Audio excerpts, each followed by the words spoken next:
want you to like, share, and subscribe to our YouTube channel, youtube.com/Roland S. Martin. And don't forget to turn on your notifications. Today, Steve King went to the floor of the House to explain his thoughts about the New York Times interview. And he's going to get the Kanye treatment. We shall deconstruct what he's about to say. Press play.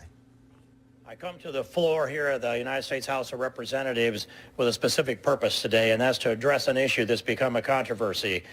I regret that. I made a freshman mistake a week ago today when I took a call from a reporter from the New York Times. And that was a 56-minute interview without a tape. That resulted in a long article. In that article were snippets of the 56-minute interview. Part of that inquiry was about the history of the immigration policy in this country for over the last, say, 18 or so years, of which I have been a significant part, especially in Iowa, as we have a voice to shape policy and help these presidential candidates move on to the Oval Office. I'm grateful that much of the policy that was debated then is in the Oval Office today, and it's being debated all over this country. But one phrase in that long article has created an unnecessary controversy. That was my mistake, Mr. Speaker. And so I want to start this out with some context to that discussion, and that is this, that if you can control the language, you can control the policy.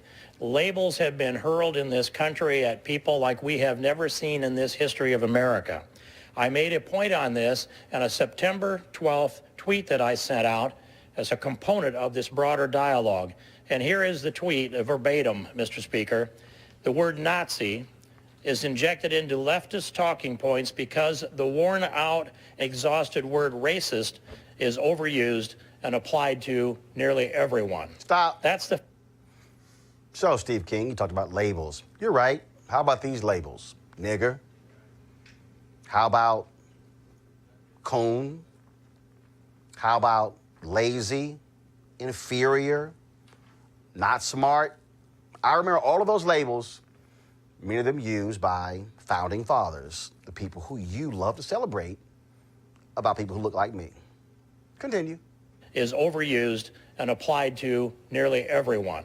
That's the foundation for that discussion with, at least part of that discussion with the New York Times reporter, Mr. Speaker. And in that also was discussion of other terms that had been used, almost always unjustly labeling otherwise innocent people. The word racist, the word Nazi, the word fascist, the phrase white nationalist, the phrase white supremacist. They even are derogatory towards Western civilization, which is the foundation for the American civilization, and we're today the flagship. So at this point, I'll read the quote that had brought about this controversy, Mr. Speaker. And this is from the New York Times article titled, Before Trump, Steve King set the agenda for the wall and anti-immigrant politics, which, by the way, is a bit pejorative because I've never been anti-immigrant. I have been anti-illegal immigrant, and I remain that way. But here's the quote. It says, quote, white nationalist, white supremacist, and this is from me, by the way, Mr. Speaker, white nationalist, white supremacist, Western civilization, how did that language become offensive? Mr. King said, why did I sit in classes teaching me about the merits of our history and our civilization? That's off of this article, and that's the substance of this heartburn that seems to be churning across the media in America today. And so I look at that and I think, well, what was that conversation? It was about how those words got plugged into our dialogue, not when the words became offensive, which is what the technical interpretation of this is. How did that language become offensive? It's how did that offensive language get injected into our political dialogue? Who does that? How does it get done? How do they get by with laying labels like this on people? And when I ask the question, why did I sit in classes teaching me about the merits of our history and our civilization? That response was strictly for, why did I sit in Western civilization classes to hear about the merits of our history? I've never sat in a class at any time and heard any merits about any of those other names, including I've never heard a merit about racist. I never heard a merit about Nazi or fascist or white nationalist or white supremacist. Stop. Okay, Steve. A good reason you probably likely haven't heard those phrases in a classroom is because America, largely white America, has been in gross denial about the history of this country. I guess you're in complete denial by the fact that when Bill O'Reilly went on Fox News and said that in the American Revolution they were fighting for the freedom of black people when slavery was still in place after the American Revolution. I guess you are not confused because American classrooms have always ignored this.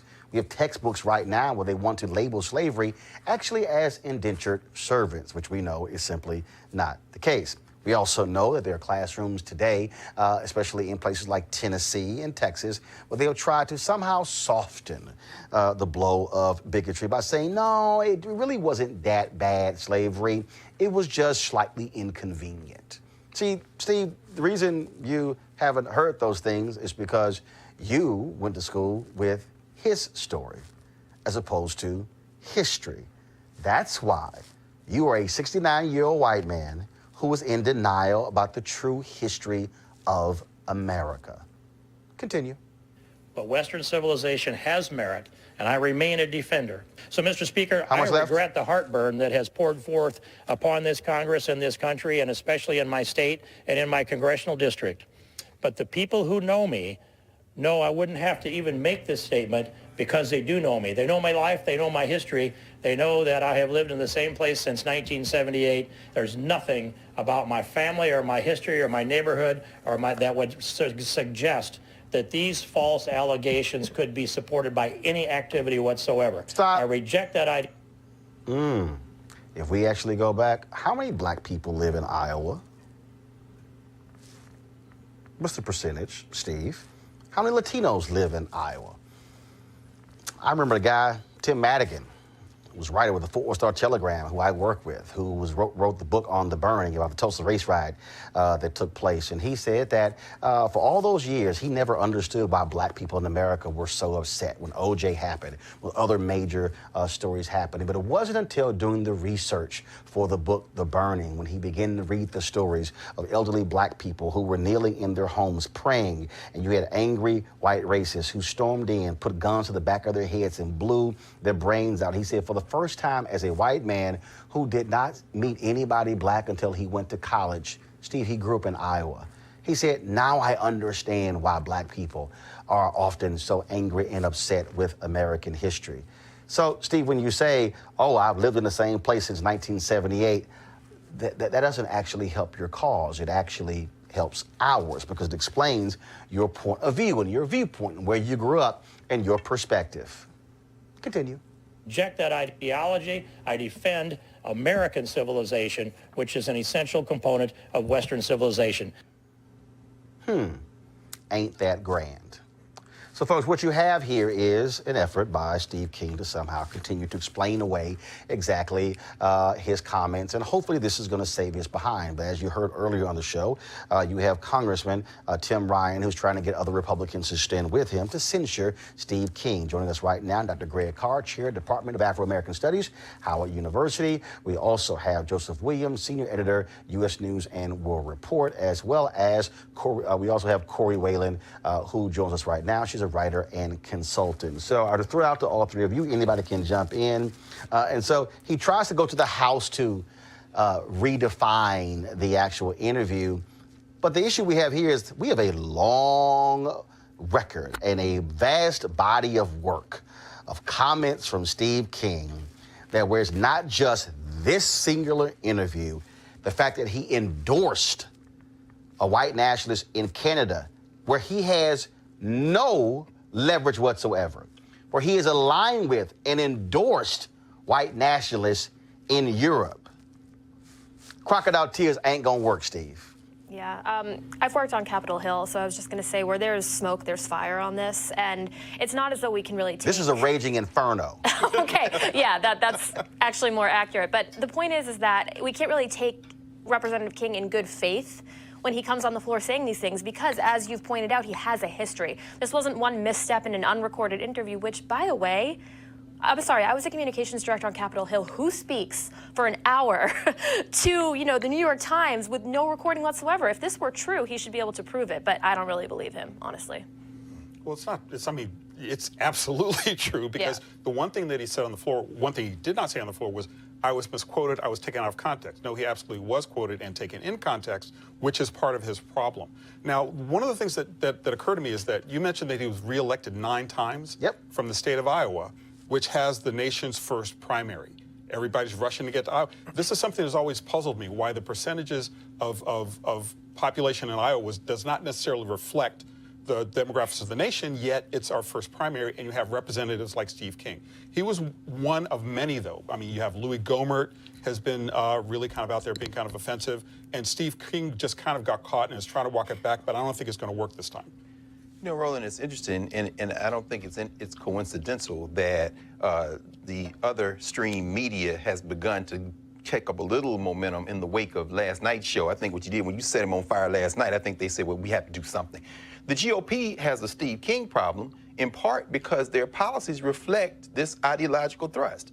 So what you see now is Jeb Bush is on social media, everybody, we got to get rid of Steve. And what they're saying is, can we primary him? Can we put up a GOP alternative? What they're trying to do is shrink this tumor down to talk about white supremacy and could define it as Klansmen and Nazis, yes, and therefore ignore, and, you know, Senator Scott did what he could in South Carolina, but you see what he did. I don't know why Western civilization would be offensive. Then he drops in the false equivalency with Minister Farrakhan.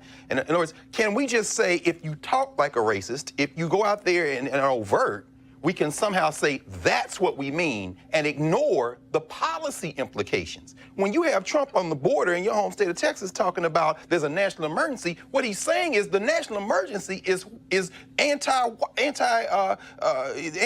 civilization, anti-white. The biggest, finally, the biggest Steve we have a problem with now isn't Steve King. It's Stephen Miller, the guy who probably wrote the speech that Trump gave. They're worried about if they can throw Steve King overboard and then continue to hide, they can then remove the hoods off the rest of their heads. They're trying to localize. Let me unpack what you said. Go to my iPad, Henry.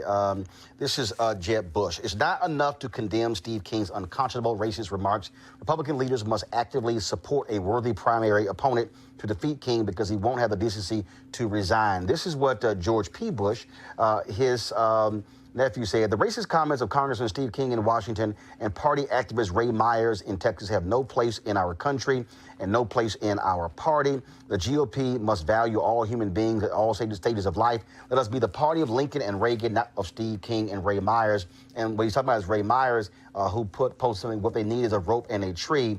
And that's in regards to the elections administrator there in Florida. Now, remember, also today, folks, also what happened in Tarrant County, there was a vote there to remove a Muslim from being a leader of the Tarrant County Republican Party. It was defeated, I believe, 149 to 49, which means that 49 folks said absolutely remove him. Now, strong Republican in good standing, but they didn't like the fact that he was a Muslim.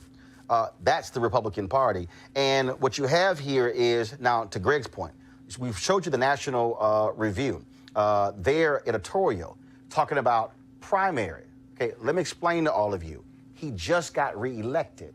He was just sworn in last week. So what they're focused on, they're trying to say, oh, we should primary him. Y'all, that primary is not until November 2020. That means, for them, Steve King, an avowed white supremacist Republican from Iowa, will continue to serve in Congress for the next 2 years. So this little game of this three-card trick game, no. I'm not playing the game. The reality is the Republicans have allowed this white supremacist to stand in their party, to sit on committees, to be a crucial vote on various issues because they also believe in what he says. The problem is that he said it publicly, and that's the problem. That's why you have Senator Tim Scott, who's coming out, strongest he's done in quite some time, making these comments because they understand that this is their party. And this is why black folks feel the way they feel and Latinos feel the way they feel because of people like Steve King. And he wants to only focus on that part, but he wants to ignore the last line when he basically said the Democratic Party is not a place for white men.